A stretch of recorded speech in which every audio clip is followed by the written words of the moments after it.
میرے پاس اتنے پیسے نہیں تھے کہ میں کوئی جگہ خرید کر شہر کی بڑی مارکیٹ میں اپنا ڈھابا کھول سکتی، اس لیے میں نے ایک سنسان اور ویران راستے پر اپنا ڈھابا کھول لیا تھا، جہاں پر سڑک سے گزرتے مسافر ضرور میری بریانی کا مزہ لے سکتے تھے۔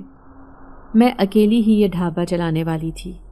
میں نے اپنے معذور باپ کو جھوٹ کہا تھا کہ میں شہر کی بڑی مارکیٹ میں بریانی سیل کرتی ہوں، جبکہ حقیقت بات تو یہ تھی کہ پہلے دن جب میں بریانی سیل کرنے کے لیے بڑی مارکیٹ میں گئی تو وہاں کے بڑے ریسٹورانٹ کے مالک نے مجھے دھکے دے کر اس جگہ سے ہٹا دیا تھا اور جھڑکیاں دیتے ہوئے کہنے لگے، ہم اس جگہ کا بھتہ دیتے ہیں، تبھی تو ہمیں یہاں دکان کھولنے کی اجازت ملی ہے، اور تم منہ اٹھا کر بنا اجازت یہاں کھڑی ہو گئی ہو۔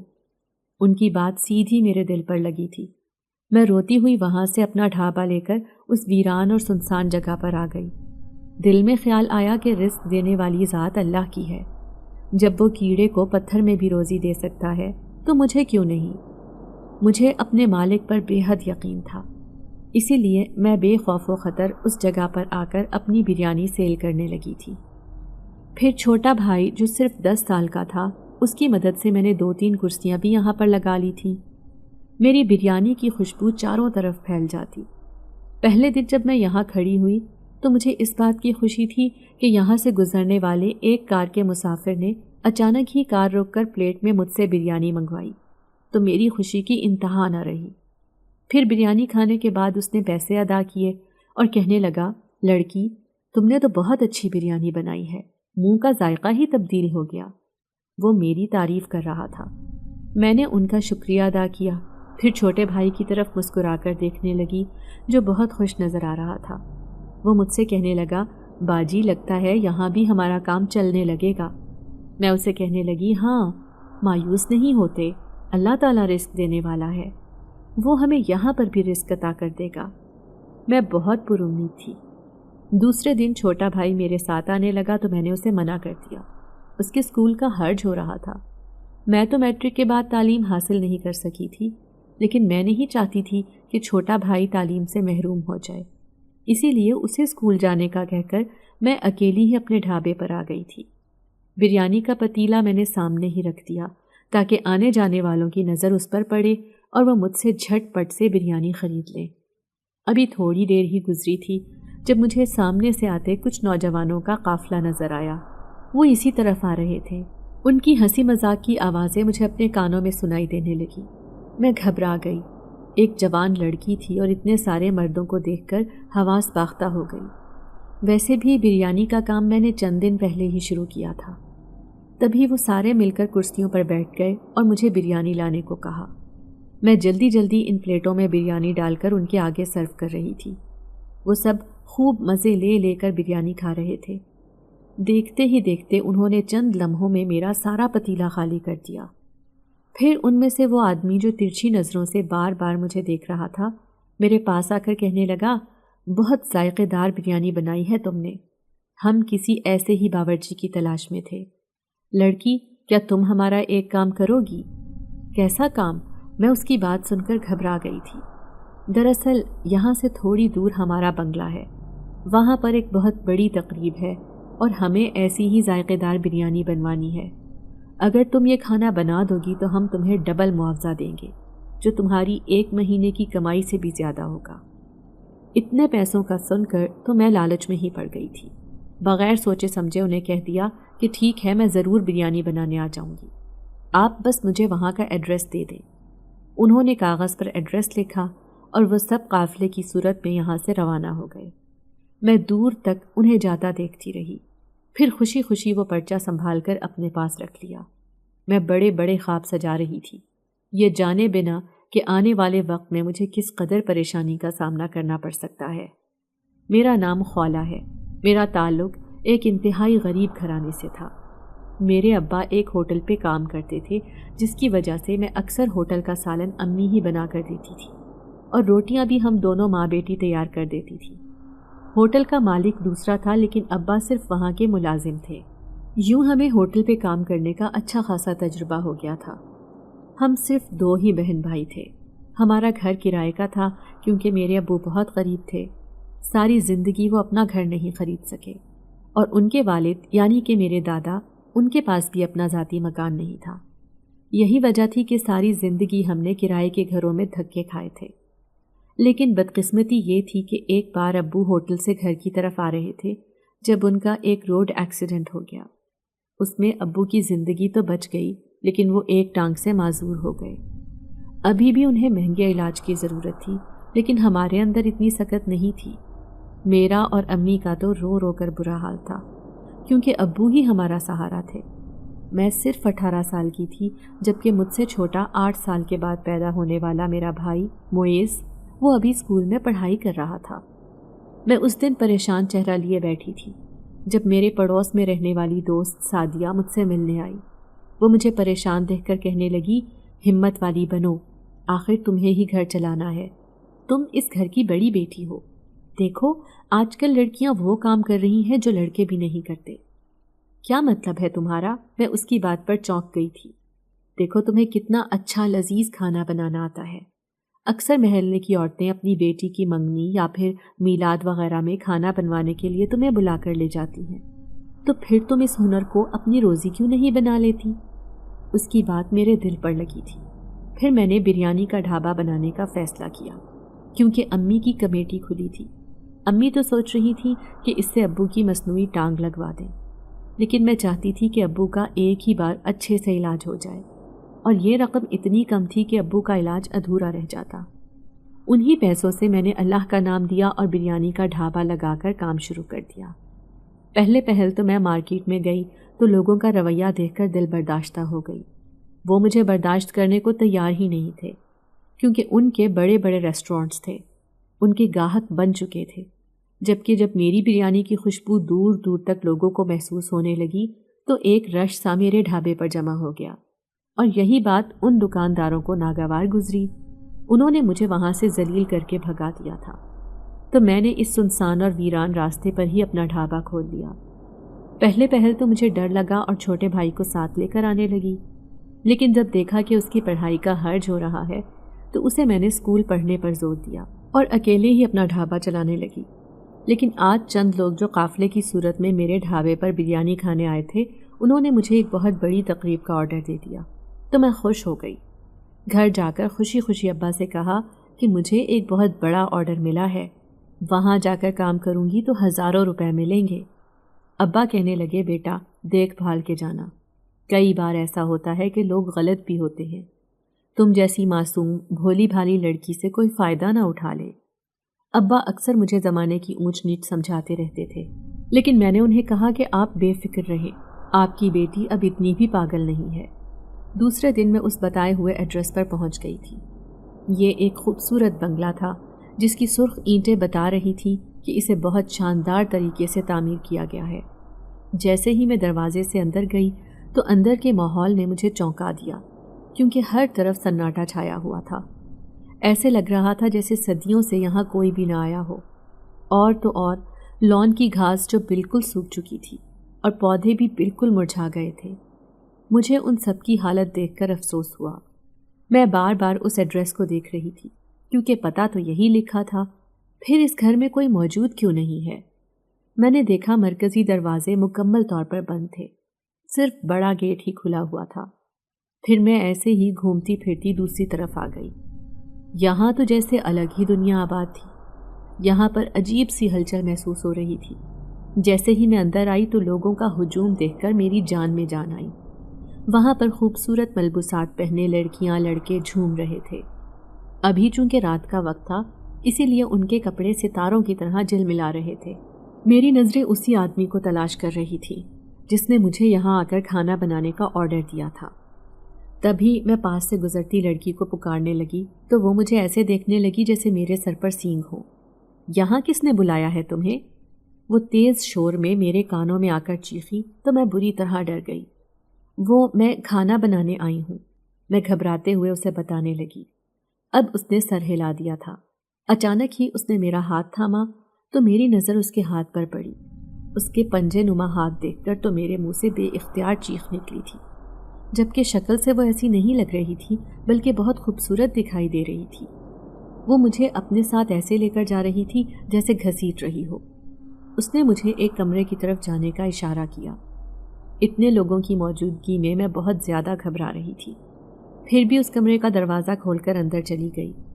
جیسے ہی اندر آئی تو سامنے وہی آدمی کھڑا تھا جس نے پاؤں تک عجیب و غریب لباس پہن رکھا تھا۔ مجھے دیکھ کر وہ مسکرایا، پھر کہنے لگا، بہت اچھا کیا لڑکی جو تم یہاں آ گئی، ہم تمہارا انتظار کر رہے تھے۔ چلو اس بنگلے کی دوسری طرف جہاں پر باورچی خانہ ہے وہیں پر تمہیں کھانا بنانا ہوگا۔ اس کے کہنے پر میں بنگلے کے دوسری طرف آ گئی تھی۔ سارا سامان تیار تھا۔ پھر میں نے کھانا بنانا شروع کیا۔ کھانے کی لذیذ خوشبو چاروں طرف پھیل گئی تھی۔ جیسے ہی کھانا پک کر تیار ہوا تو میں حیران رہ گئی۔ وہ سب میرے ارد گرد جمع ہو گئے تھے۔ میں جلدی جلدی کھانا بنا رہی تھی۔ نہ جانے کیوں مجھے ان لوگوں سے عجیب سا خوف محسوس ہو رہا تھا۔ ایسے لگ رہا تھا جیسے یہ ہماری دنیا کے نہیں بلکہ کسی اور دنیا کے آئے ہوئے لوگ ہیں۔ ان کے پہناوے، ان کے دیکھنے کا انداز، ان کا چلنا پھرنا اور ان کی زبان مجھے بالکل بھی سمجھ نہیں آ رہی تھی۔ میں بس پوری کوشش کر رہی تھی کہ میرا بنایا ہوا کھانا بہت لذیذ سا پک کر تیار ہو۔ پھر بریانی کی خوشبو چاروں طرف پھیل گئی اور تھوڑی ہی دیر میں نے سارا کھانا تیار کر دیا تھا۔ اب میں منتظر تھی کہ کب وہ آدمی مجھے میرا معاوضہ دے اور میں یہاں سے چلی جاؤں۔ زیادہ دیر رکنا میرے لیے دشوار ہو گیا تھا۔ عجیب بے ہنگم سا رقص کر رہے تھے سارے کے سارے۔ پھر وہ سب کھانا کھانے لگے۔ میں کونے میں بالکل اکیلی کھڑی تھی۔ میں اس آدمی کو تلاش کر رہی تھی کہ اسے کہوں کہ مجھے میرا معاوضہ دے دے اور میں یہاں سے جاؤں، کیونکہ رات بہت زیادہ ہو گئی تھی۔ رات کا 1 بج رہا تھا اور ابھی تک میں گھر سے باہر تھی۔ پھر جیسے ہی وہ مجھے دکھائی دیا میں فوراً ہی اس کی طرف لپکی اور اس سے پیسوں کا تقاضا کرنے لگی۔ وہ مسکراتے ہوئے کہنے لگا، تم نے اتنا لذیذ کھانا بنایا ہے کہ میں تمہیں خوش کر دوں گا۔ یہ کہنے کے ساتھ ہی اس نے ڈھیر سارے پیسے مجھے انعام کے طور پر دے دیے تھے۔ میں نے خوشی خوشی وہ سارے پیسے لے لیے اور جیسے ہی پیسے لے کر باہر نکلی تو سامنے سے گزرتا ایک بوڑھا آدمی مجھے دیکھ کر آوازیں دینے لگا۔ میں پلٹی تو وہ کہنے لگا، بیٹی تم اس بنگلے میں کیا لینے گئی تھی؟ میں کہنے لگی کہ یہاں پر ایک محفل تھی، اسی میں کھانا بنانے آئی تھی میں۔ یہ سن کر اس کی آنکھوں میں حیرت پھوٹ پڑی۔ پھر وہ کہنے لگا، اس بنگلے میں تو کوئی بھی نہیں رہتا، پھر کون تھا جو تم سے کھانا پکوا رہا تھا؟ میں اس بوڑھے کی بات سن کر ہنسی اور کہنے لگی، نہیں بابا، آپ کو غلط فہمی ہوئی ہے، اس میں تو بہت سے لوگ رہتے ہیں۔ تو وہ پراسرار لہجے میں کہنے لگا، میں صحیح کہہ رہا ہوں، اس میں کوئی بھی نہیں رہتا، یہ بنگلہ پچھلے 20 سالوں سے خالی پڑا ہے۔ وہ بوڑھا آدمی عجیب بات کر رہا تھا۔ پھر میں اس کی بات کی تصدیق کے لیے پلٹ کر دوبارہ اس بنگلے میں آئی تاکہ اسے کہہ سکوں کہ اس بنگلے میں بہت سارے لوگ رہتے ہیں۔ اس بوڑھے کو ضرور کوئی غلط فہمی ہوئی ہے۔ یہ دیکھنے کے لیے جیسے ہی میں واپس آئی تو حیران رہ گئی۔ یہاں پر پہلے کی طرح سناٹا چھایا ہوا تھا۔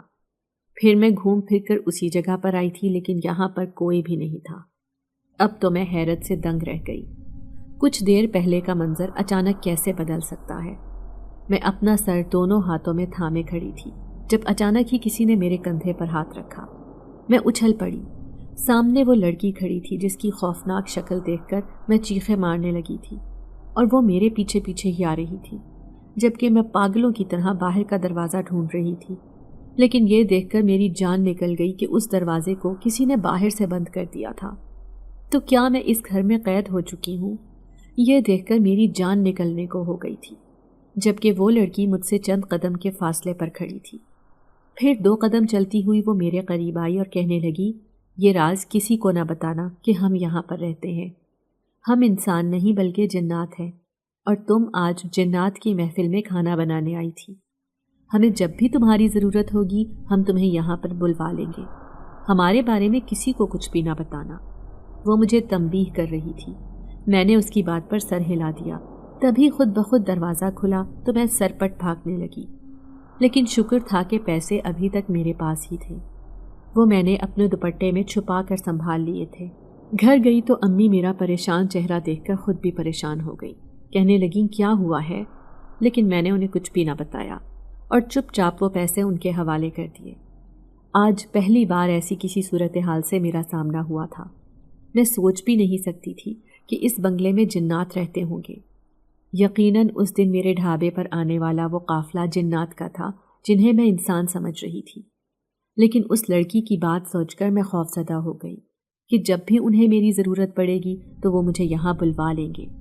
پہلے تو میں انجان تھی، لیکن اب تو ان کی حقیقت جان گئی تھی۔ پھر میں نے دل میں سوچا کہ میں وہاں سے اپنا ڈھابا دوسری جگہ منتقل کر لوں گی، لیکن اتنی آسانی سے دوسری جگہ ملنا بہت مشکل تھا۔ اس لیے مجبوری میں وہیں پر اپنی بریانی بیچنے لگی، لیکن اب بہت احتیاط کرنے لگی تھی۔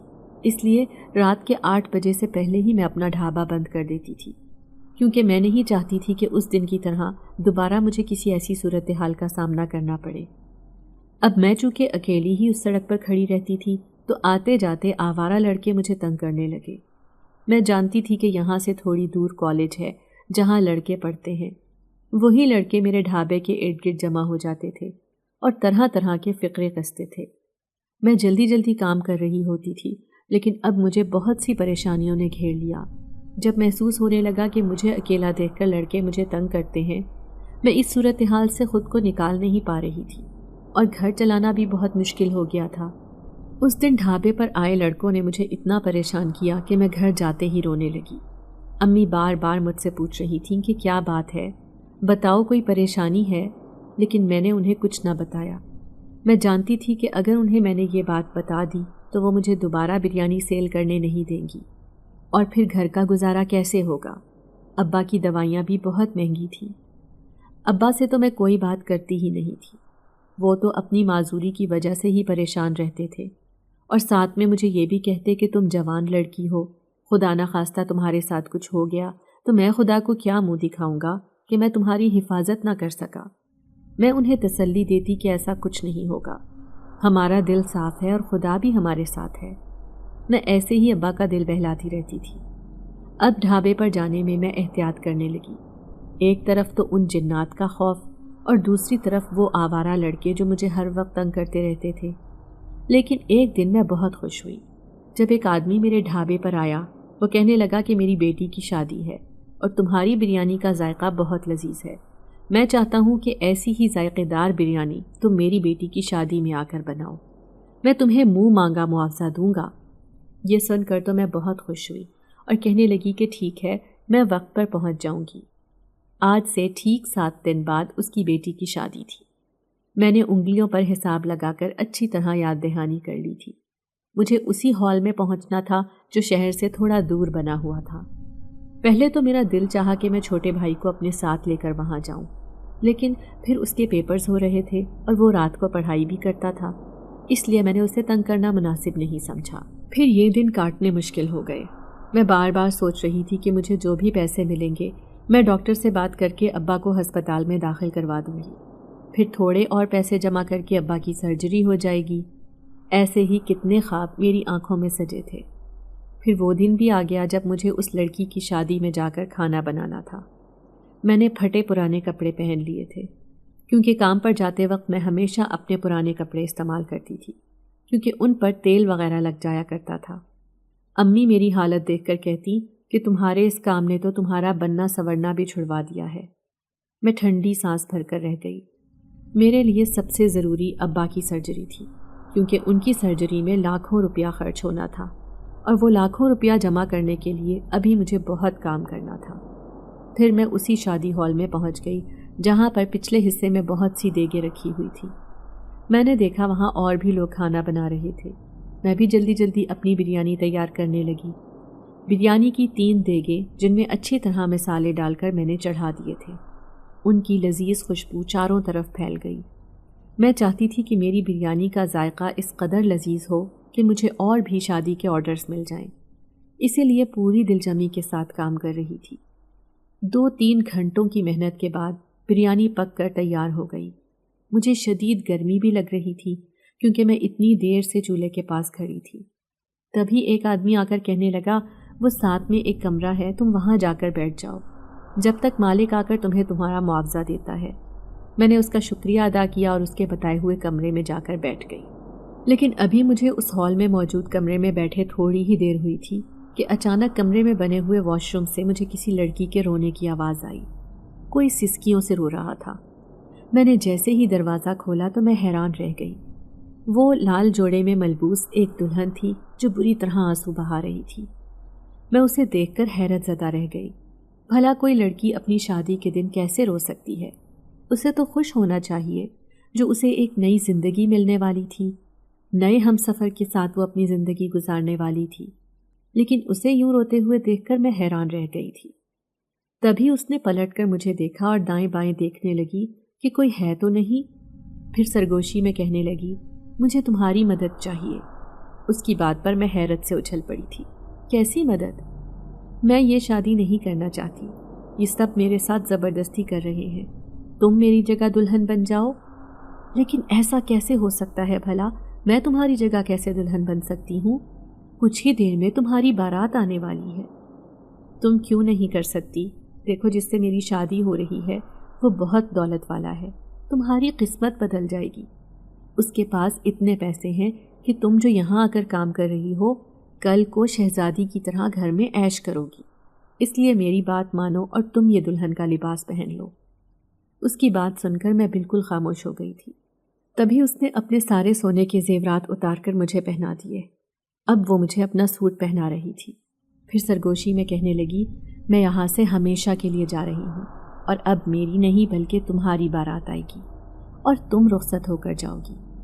اتنے سارے سونے کے زیورات دیکھ کر سچ میں میری نیت بدل گئی تھی۔ میں بالکل سن بیٹھی تھی، ایسے لگ رہا تھا جیسے اس نے مجھ پر کوئی جادو کر دیا ہو۔ میں اس کی بات ماننے پر مجبور ہو گئی تھی۔ گھونگھٹ ڈال کر میں اس کمرے میں بیٹھی تھی، جب دو لڑکیاں آ کر مجھے کہنے لگیں، چلو تمہاری بارات آ گئی ہے، سب تمہارا انتظار کر رہے ہیں۔ اب وہ مجھے لے کر اپنے ساتھ باہر چلی گئی تھی، جبکہ انہیں یہ بات معلوم نہیں تھی کہ دلہن تبدیل ہو چکی ہے۔ تھوڑی ہی دیر میں نکاح ہو چکا تھا۔ میں نہیں جانتی تھی کہ میں اپنے آپ کو کس مصیبت میں پھنسانے والی ہوں۔ چپ چاپ خاموش بیٹھی تھی کہ اچانک میری نظر برابر میں بیٹھے ہوئے دلہے پر پڑی تو بے اختیار میرے منہ سے چیخیں نکل گئیں۔ میں نے فوراً ہی اپنا گھونگھٹ الٹ دیا تھا۔ وہ دلہا بہت ہی خوفناک شکل کا تھا۔ دلہے کو دیکھ کر تو میرے رونگٹے کھڑے ہو گئے تھے۔ اچانک جیسے ہی میری نظر ان سب پر پڑی تو خوف کے مارے میں بت بن گئی، کیونکہ وہ سارے کے سارے ویسے ہی خوفناک روپ میں ڈھل گئے تھے۔ حالانکہ اس سے پہلے وہ سب کسی انسان کی طرح نظر آ رہے تھے، لیکن ابھی ان کا یہ خوفناک روپ میرا دل دہلا رہا تھا۔ تبھی ایک آدمی غصے سے چیختے ہوئے کہنے لگا کہ یہ آدم زادی یہاں کیا کر رہی ہے؟ ہماری دلہن ایک جن زادی تھی، لیکن یہ لڑکی تو وہی ہے جو کھانا بنا رہی تھی۔ مجھے پتہ ہی نہ تھا کہ میرا لالچ مجھے یوں لے ڈوبے گا۔ سامنے یہ سارے عجیب و غریب چہرے والے انسان کون ہیں جو مجھے آدم زادی کہہ رہے تھے؟ میں بری طرح خوف سے تھر تھر کانپ رہی تھی، کیونکہ وہ نوجوان جس سے میں نکاح کر چکی تھی وہ کہیں سے بھی انسان نہیں لگ رہا تھا۔ عجیب بھیانک آنکھیں لیے وہ مجھے گھور رہا تھا۔ تبھی سامنے کھڑا وہ آدمی کہنے لگا، لڑکی تم جانتی بھی ہو کہ آج ہماری شادی ہو رہی تھی، جنات کی شادی، جس میں تمہیں صرف اس لیے بلوایا تھا تاکہ مہمانوں کے لیے لذیذ کھانا پکوایا جا سکے، لیکن تم نے یہ کیا کیا؟ تم نے ایک جنات سے شادی کر لی، اب تم اس کی دلہن بن چکی ہو۔ اس کی اس بات پر میرے رونگٹے کھڑے ہو گئے تھے۔ میں پھٹی پھٹی نگاہوں سے انہیں دیکھ رہی تھی۔ پھر میں نے ان کے سامنے ہاتھ جوڑ دیے اور کہنے لگی، مجھے معاف کر دے، مجھ سے بہت بڑی غلطی ہو گئی۔ اس جن زادی نے خود ہی زبردستی مجھے یہ دلہن کا لباس پہنایا اور اپنے سارے سونے کے زیورات بھی مجھے دے دیے۔ تبھی میں لالچ میں آ گئی۔ مجھے نہیں معلوم تھا کہ میں خود کو اتنی بڑی مصیبت میں پھنسا چکی ہوں۔ تبھی سامنے کھڑا وہ آدمی جو کہ ایک جن زاد تھا، وہ مجھ سے کہنے لگا، میں جنات کا سردار ہوں اور یہ میرا بیٹا ہے۔ ایک جن زاد جس جن زادی سے اس کی شادی ہو رہی تھی وہ دوسرے قبیلے کی ایک جن زادی تھی اور اسے میرا بیٹا بہت پسند کرتا تھا، لیکن وہ ایک سرکش اور شیطان صفت جن زادی تھی۔ اسی لیے ہم جنات نے مل کر یہ سوچا تھا کہ جیسے ہی اس کی شادی ہوگی تو وہ خود بخود سدھر جائے گی، لیکن ہمیں یہ نہیں معلوم تھا کہ وہ خود اس قید سے آزاد ہو جائے گی اور تمہیں یہاں پر پھنسا دے گی۔ آج سے تم ہی میرے بیٹے کی دلہن ہو۔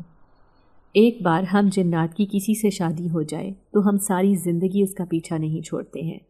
اب تمہاری اس سے شادی ہو چکی ہے، اسی لیے تم اس کی بیوی ہو۔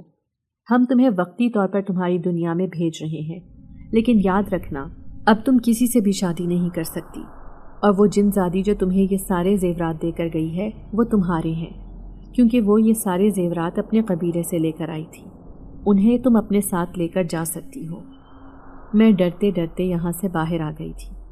میں نے دیکھا پیچھے کھڑے وہ سارے جنات مجھے سر سے لے کر پاؤں تک دیکھ رہے تھے۔ میں وہاں سے ایسے بھاگی کہ میں نے پلٹ کر بھی نہ دیکھا تھا۔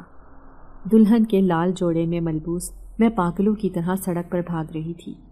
وہ تو شکر تھا کہ رات کا وقت تھا، اس لیے سڑک کنارے کوئی بھی نہیں تھا، ورنہ کوئی بھی مجھے یوں بھاگتے ہوئے دیکھتا تو پاگل سمجھتا۔ اب میں اسی حالت میں گھر پہنچی۔ دوپٹے میں نے وہ سارے زیورات اچھی طرح سے لپیٹ رکھے تھے۔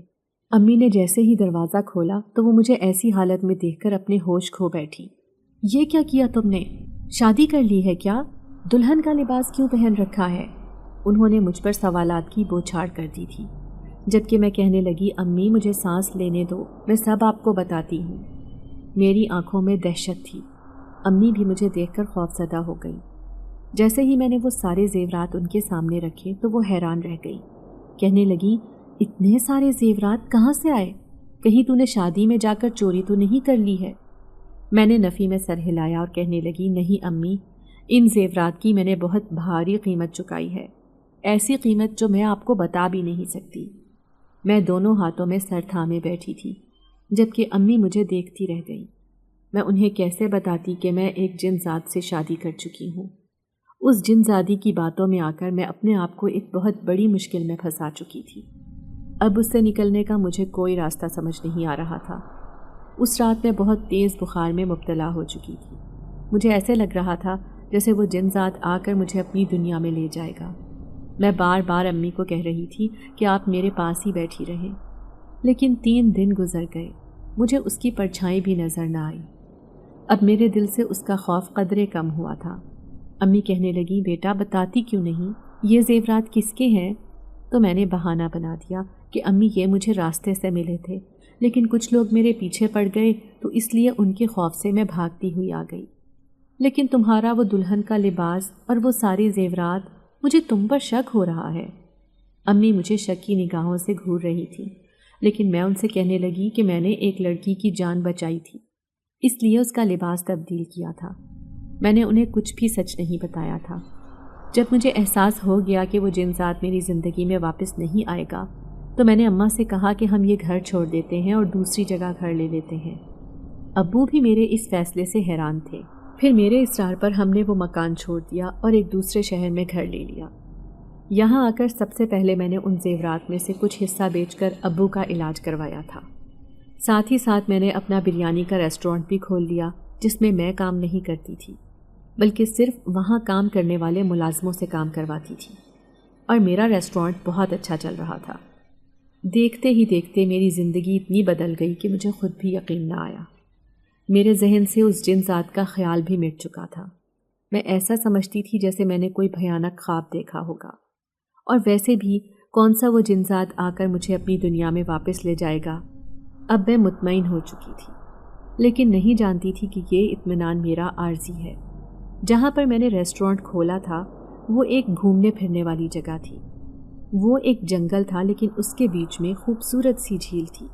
اسی پر لوگ گھومنے پھرنے کے لیے آتے تھے، ساتھ ہی میرے ریسٹورنٹ کے کھانے سے لطف اندوز بھی ہوتے تھے۔ ایک دن میں اپنی نگرانی میں کام کروا رہی تھی۔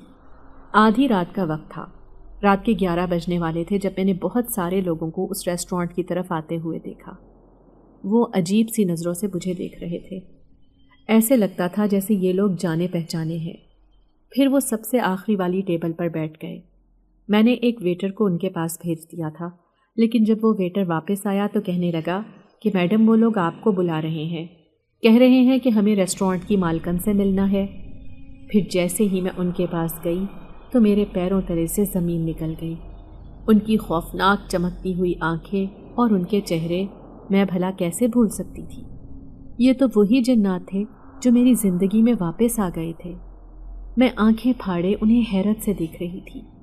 تبھی سامنے بیٹھا جن ذات کہنے لگا، ہمیں اپنے ہاتھ کا کھانا نہیں کھلاؤ گی؟ بھول گئی تم نے کتنی دفعہ ہم جنات کے لیے کھانا بنایا ہے؟ یہاں پر ہم جتنے بھی جنات بیٹھے ہیں ان میں سے ایک تمہارا شوہر ہے۔ اپنے شوہر کو پہچان لو کیونکہ وہ تمہاری زندگی میں واپس آ گیا ہے۔ یہ کہہ کر وہ سب عجیب انداز میں مسکرانے لگے اور میں دہشت زدہ سی واپس آ گئی تھی۔ دوسرے دن میں جان بوجھ کر ریسٹورنٹ نہیں گئی، ایسے لگ رہا تھا جیسے آج بھی وہ جنات میرے ریسٹورانٹ پر آ جائیں گے اور مجھے ڈرانے کی کوشش کریں گے۔ پھر میں ابو سے کہنے لگی کہ میری طبیعت ٹھیک نہیں ہے، آپ ہی جا کر وہاں کی دیکھ بھال کریں۔ اب میں زیادہ تر گھر پر ہی رہتی تھی۔ ابو امی کا خیال تھا کہ میری شادی کر دینی چاہیے، لیکن میں شادی کے نام سے بھی بھاگتی تھی۔ میں جانتی تھی کہ میری شادی ہو چکی ہے، وہ بھی ایک جن ذات تھے، اور وہ جن ذات جو میری زندگی میں واپس آ گیا ہے۔ پورے 3 دن سے میں گھر سے باہر بھی نہیں نکلی تھی، لیکن اس رات جب میں اپنے کمرے میں اکیلی سوئی پڑی تھی تو اچانک مجھے کسی کی پرچھائیں اپنے قریب محسوس ہوئی، جیسے کوئی میرے دل کے نزدیک بیٹھا ہو۔ میں نے جیسے ہی آنکھیں کھول کر دیکھا، وہ ایک سفید سی پرچھائی تھی، لیکن میں اسے پہچان گئی۔ یہ وہی جن ذات تھا جسے میں نے دلہے کے روپ میں دیکھا تھا۔ تو کیا یہ مجھے لینے آ گیا ہے؟ میں اس سے پہلے کہ چیخ مار کر اس کمرے سے بھاگ جاتی، اچانک اس نے میرے کان میں سرگوشی کی تھی۔ میں بہت غور سے اس کی بات سن رہی تھی، جو کہہ رہا تھا کہ میں تمہیں کبھی کوئی تکلیف نہیں دوں گا، اپنے آپ کو مجھ سے آزاد سمجھو۔ اس کی بات پر میں حیران تھی تو وہ کہنے لگا، میں اس جن ذاتی سے بے تحاشا محبت کرتا تھا، کیونکہ بچپن سے ہی وہ میری زندگی میں شامل ہو چکی تھی۔ میں نے اس سے شادی کے کئی خواب اپنی آنکھوں میں سجائے تھے، لیکن جب شادی کا دن آیا تو اس نے میرے ساتھ بے وفائی کی۔ یہ صدمہ میرے لیے بہت بڑا ہے۔ تم ایک اچھی لڑکی ہو، میں تمہیں کبھی کوئی دکھ نہیں دوں گا۔ اگر تم میری مدد کرو تو میں تمہیں اس بندھن سے بھی آزاد کر دوں گا۔ کیسی مدد؟ میں ڈرتے ڈرتے اس جن ذات سے کہنے لگی۔ میں اس جن ذاتی سے بدلہ لینا چاہتا ہوں، لیکن وہ ایک ایسے گھر میں رہتی ہے جہاں پر انسان بستے ہیں۔ وہ ایک آدم ذات پر عاشق ہے، اسی لیے اس کی وجہ سے وہ شادی سے بھاگ گئی تھی، اور تمہیں یہ جان کر حیرت ہوگی کہ وہ انسان بھی اس سے شادی کرنے والا ہے، اپنے گھر والوں سے چھپ کر۔ لیکن ہم دونوں نے مل کر اس کی شادی کو ناکام بنانا ہے۔ جس طرح اس نے مجھے دھوکہ دیا، مجھے تکلیف پہنچائی، اسی طرح میں بھی اس سے بدلہ لے کر اسے اذیت پہنچاؤں گا، تاکہ اسے احساس ہو کہ وہ میری زندگی کے ساتھ کیا کھیل کھیل چکی ہے۔ میں ڈرتے ڈرتے اس جن ذات سے کہنے لگی، لیکن وہ جن ذاتی رہتی کہاں ہے؟ یہاں سے دور ایک انسانوں کی بستی ہے، وہاں پر ایک عالی شان گھر ہے جس کے ایک کمرے میں وہ رہتی ہے۔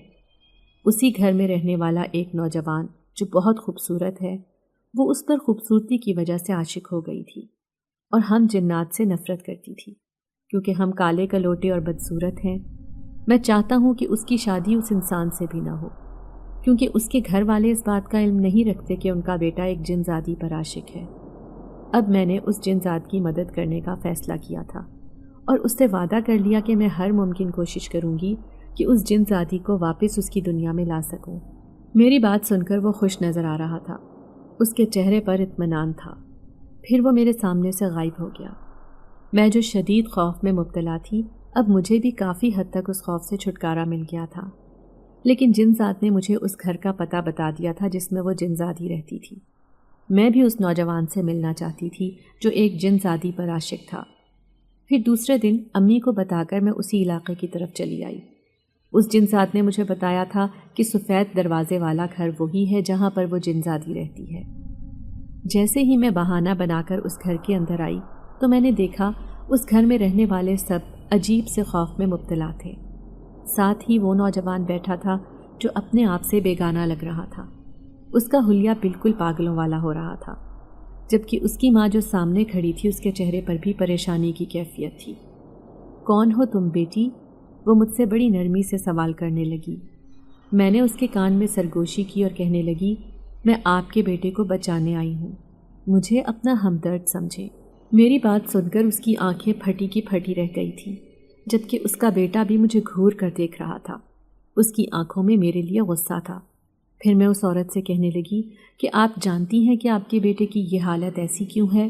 تو وہ عورت پریشانی سے کہنے لگی، میں تو نہیں جانتی بیٹا، نہ جانے کتنے دن ہو گئے ہیں یہ اکیلا اپنے کمرے میں پڑا رہتا ہے، نہ تو مجھے کوئی بات بتاتا ہے اور نہ ہی اپنی بہنوں کو کچھ کہتا ہے۔ حالانکہ پہلے تو یہ بہت ذمہ دار تھا، لیکن ایک دن جب یہ اپنے دوستوں کے ساتھ گھومنے پھرنے ایک جنگل میں گیا تو وہاں سے واپسی پر ہی اس کی یہ حالت ہے۔ ہم نے تو بہت سے مولوی وغیرہ کو دکھا کر دیکھ لیا، لیکن کوئی بھی ہمیں سچ نہیں بتاتا۔ تو میں اس عورت سے کہنے لگی، لیکن اس کی حقیقت مجھے معلوم ہے، کیونکہ آپ کے بیٹے نے اسے خود اپنے پیچھے لگایا ہے۔ وہ بھی اس پر عاشق ہے اور یہ بھی اسے اپنی زندگی میں شامل کرنے والا ہے۔ تم کس کی بات کر رہی ہو بیٹا؟ وہ عورت حیران تھی تو میں اسے کہنے لگی کہ میں اس مخلوق کی بات کر رہی ہوں جو آپ کے بیٹے کی زندگی میں شامل ہو گئی ہے۔ آپ کا بیٹا ایک جن زادی پر عاشق ہے اور وہ جن زادی بھی جلد اس سے شادی کرنے والی ہے۔ یہ سن کر وہ عورت خوف کے مارے بت بن گئی تھی۔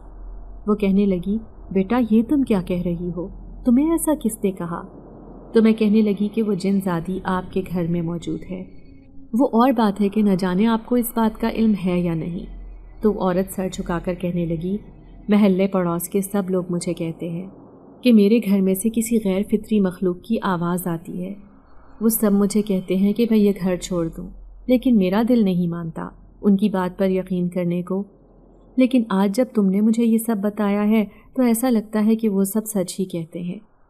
تبھی میں نے اس عورت کے ہاتھ تھام لیے اور کہنے لگی، اگر اپنے بیٹے کو بچانا چاہتی ہو تو اسے کسی مولوی کے پاس لے کر جاؤ، وہی اس جن زادی سے اسے بچائے گا، ورنہ وہ جن زادی اس سے شادی کر لے گی، کیونکہ وہ جنات کی دنیا سے فرار ہو کر اس دنیا میں آ چکی ہے۔ یہ سن کر وہ عورت بہت خوفزدہ نظر آ رہی تھی۔ تبھی پیچھے کھڑا وہ نوجوان چیختے ہوئے کہنے لگا، کون ہو تم لڑکی؟ دفع ہو جاؤ یہاں سے، اور مجھے کسی مولوی کی ضرورت نہیں ہے۔ اماں اسے ابھی اور اسی وقت دھکے دے کر نکال دیں۔ وہ مجھے یہاں سے نکالنا چاہتا تھا، لیکن اس کی ماں نے اسے روک دیا اور کہنے لگی، اس نے مجھے سب کچھ سچ بتا دیا ہے۔ میں تمہیں آج ہی اس مولوی کے پاس لے کر جاؤں گی جس کے پاس اتنے دنوں سے میں اکیلی جا رہی ہوں۔ میں جان گئی ہوں کہ تمہاری اس بے حسی کی وجہ کیا ہے۔ دراصل تو تم باغی ہو چکے ہو۔ میں جب تم سے شادی کا کہتی تھی اور تم اس بات سے انکار کرتے تھے، اس کی وجہ یہی تھی کہ تم اس جن زادی سے شادی کرنا چاہتے تھے جو ہمارے گھر میں ہی موجود ہے۔ اس کی ماں کا یہ کہنا تھا کہ اچانک اسی کمرے سے زوردار آوازیں آنے لگیں۔ اس کمرے کے دروازے خود بخود ہل رہے تھے، ایسے لگ رہا تھا جیسے کوئی اپنی پوری طاقت لگا رہا ہو۔ یہ منظر دیکھ کر ان کے سارے گھر والے پوری طرح خوفزدہ ہو گئے۔ تھوڑی ہی دیر میں مولوی صاحب اس گھر میں آ چکے تھے۔ میں بھی سہمی ہوئی کھڑی تھی کہ کہیں وہ جن زادی مجھے کوئی نقصان نہ پہنچا دے، لیکن یہ سوچ کر میں نے اپنے آپ کو مطمئن کر لیا کہ جن زاد میرے ساتھ تھا، وہ مجھے کوئی نقصان نہیں ہونے دے گا۔ پھر میری بات سچ ثابت ہو گئی۔ جب مولوی صاحب نے آ کر اس جن زادی سے بات کی تو اس کی چنگھاڑتی ہوئی آواز پورے گھر میں گونجنے لگی۔ وہ چیخ چیخ کر کہہ رہی تھی کہ میں اس نوجوان پر عاشق ہوں اور اس سے شادی کروں گی، ہم دونوں ہمیشہ کے لیے ایک ہو جائیں گے۔ ساتھ ہی وہ نوجوان بھی مولوی صاحب سے کہہ رہا تھا کہ وہ یہاں سے چلے جائیں کیونکہ وہ اس جن زادی سے عشق کرتا ہے۔ مولوی صاحب سمجھ گئے کہ یہ سب اس جن زادی کی طاقت کا اثر ہے۔ تبھی وہ ایک خاص عمل کرنے لگے۔ تھوڑی ہی دیر میں اس جن زادی کی آواز آنا بند ہو گئی تھی۔ پھر مولوی صاحب کہنے لگے، وہ اس گھر سے چلی گئی ہے، لیکن ابھی مکمل طور پر اس نوجوان پر حاوی ہے، لیکن میں آہستہ آہستہ اس پر عمل کروں گا تو یہ اس کے اثرات سے دور ہو جائے گا۔ یہ سن کر میں بھی خوش ہو گئی تھی۔ پھر اس عورت نے میرا شکریہ ادا کیا جو میں نے اسے حقیقت سے آگاہ کر دیا تھا۔ اب میں مطمئن ہو کر گھر آ گئی، لیکن میں نہیں جانتی تھی کہ وہ جن زادی میری دشمن بن چکی ہے جسے میں نے اس نوجوان کی زندگی سے نکال دیا تھا۔ اس رات میں سوئی تو مجھے ایک دم سے زوردار جھٹکا لگا تھا۔ کسی نے زور سے میرے جسم سے چادر کھینچ کر زمین پر گرا دی تھی۔ کمرے میں چھایا اندھیرا دیکھ کر ایک دم سے میری آنکھ کھل گئی تھی۔ تبھی اندھیرے میں کسی کی لال آنکھیں چمکتی ہوئی نظر آئیں تو میں خوفزدہ ہو گئی۔ وہ وہی جن زادی تھی جو سرگوشی میں کہنے لگی، تم نے میرے ساتھ اچھا نہیں کیا، میں اس آدم ذات سے شادی کرنا چاہتی تھی، لیکن میرے سارے خواب ٹوٹ گئے صرف تمہاری وجہ سے۔ اس کا انجام برا ہوگا، میں اب تمہارے ساتھ رہوں گی، تمہاری بھی کبھی شادی نہیں ہوگی۔ اب وہ دھیرے دھیرے میرے قریب آ رہی تھی۔ اس سے پہلے کہ وہ اپنا خوفناک ہاتھ میرے چہرے کی طرف بڑھاتی، اچانک ہی اس کے اور میرے درمیان میں کوئی آ کر حائل ہو گیا۔ اس کا لمبا چوڑا وجود دیکھ کر میں بے تحاشا خوش ہو گئی تھی۔ وہ کوئی اور نہیں بلکہ وہی جن زاد تھا۔ اسے دیکھ کر وہ جن زادی حیران رہ گئی۔ تم یہاں؟ تو وہ اس کی آنکھوں میں آنکھیں ڈال کر کہنے لگا، ہاں میں یہاں، کیونکہ تم نے زبردستی اس لڑکی سے میری شادی کروائی تھی، اسے دھوکے میں رکھ کر، لیکن آج میں اسے اس بندھن سے آزاد کرتا ہوں اور تمہیں واپس اپنی دنیا میں لے کر جاؤں گا اور تم سے ہی شادی کروں گا۔ تبھی وہ جنزادی پھنکارتے ہوئے کہنے لگی، میں ہرگز اس لڑکی سے بدلہ لیے بغیر یہاں سے نہیں جاؤں گی، کیونکہ اس نے میری محبت کو مجھ سے دور کیا ہے۔ تم ایسا کچھ نہیں کرو گی، جنزاد نے اسے چیختے ہوئے کہا، اور کہنے لگا کہ ہم جنات کی دنیا انسانوں سے بہت الگ ہے۔ نہ تو میں اس لڑکی کے لیے بنا ہوں اور نہ ہی تم اس نوجوان کے لیے جسے تم نے اپنے اثر سے اپنے بس میں کیا ہوا تھا۔ اب وہ بھی آزاد ہو گیا ہے اور یہ لڑکی بھی، اور اب تم واپس ہم جنات کی دنیا میں جاؤ گی۔ یہ کہتے ہی وہ جنزاد زبردستی اسے اپنے ساتھ لے گیا۔ وہ چیختی چلاتی رہ گئی، لیکن جنزاد نے اس کی ایک نہیں سنی۔ میں ابھی تک اس کی چیخیں اپنے کانوں میں محسوس کر رہی تھی، لیکن میرا دل مطمئن ہو گیا تھا کہ وہ جنزادی یہاں سے جا چکی ہے۔ پھر کافی دن بعد جا کر میں یہ سب باتیں بھول پائی تھی، لیکن ابھی بھی کبھی کبھار رات میں ڈر جاتی تھی۔ پھر امی ابو نے میری شادی کرنے کا فیصلہ کیا، گو کہ میں ابھی بھی شادی کے لیے راضی نہیں تھی۔ ایسے لگتا تھا جیسے میرا ماضی سب کے سامنے منہ کھول کر کھڑا ہو جائے گا کہ کس طرح کئی دفعہ میرا جنات کے ساتھ واسطہ رہا ہے، اور میں ایک آسیب زدہ لڑکی ہوں جو رات کو بھی چیخے مار مار کر اٹھ جاتی ہوں۔ لیکن میری شادی ایک نیک انسان سے ہوئی جس نے مجھے میری ساری خامیوں سمیت قبول کر لیا۔ اب وہ میرا بہت خیال رکھتا ہے۔ میں خوش ہوں کہ میں جو اپنے گھر کی حالات بدلنا چاہتی تھی، بھلے ہی وہ حالات کسی طرح بھی بدلے، لیکن آج ہمارا گھرانہ خوشحال تھا۔ اسی وجہ سے میری شادی بھی ایک اچھے خاندان میں ہوئی تھی۔ کبھی کبھار میں اپنے دل میں دعا ضرور کرتی ہوں کہ وہ جنزاد جہاں بھی ہو خوش رہے، خدا کرے کہ اسے اس کی محبت مل جائے۔ ساتھ ہی مجھے اس نوجوان کا خیال بھی آتا ہے جو جنزادی کے عشق میں دیوانہ ہو گیا تھا، جبکہ اس کے گھر والے اس بات سے بے خبر تھے۔ لیکن جب میں نے سچائی بتائی تو وہ بھی اس جنزادی کی محبت سے آزاد ہو گیا، جو نہ جانے اسے کتنا نقصان پہنچاتی۔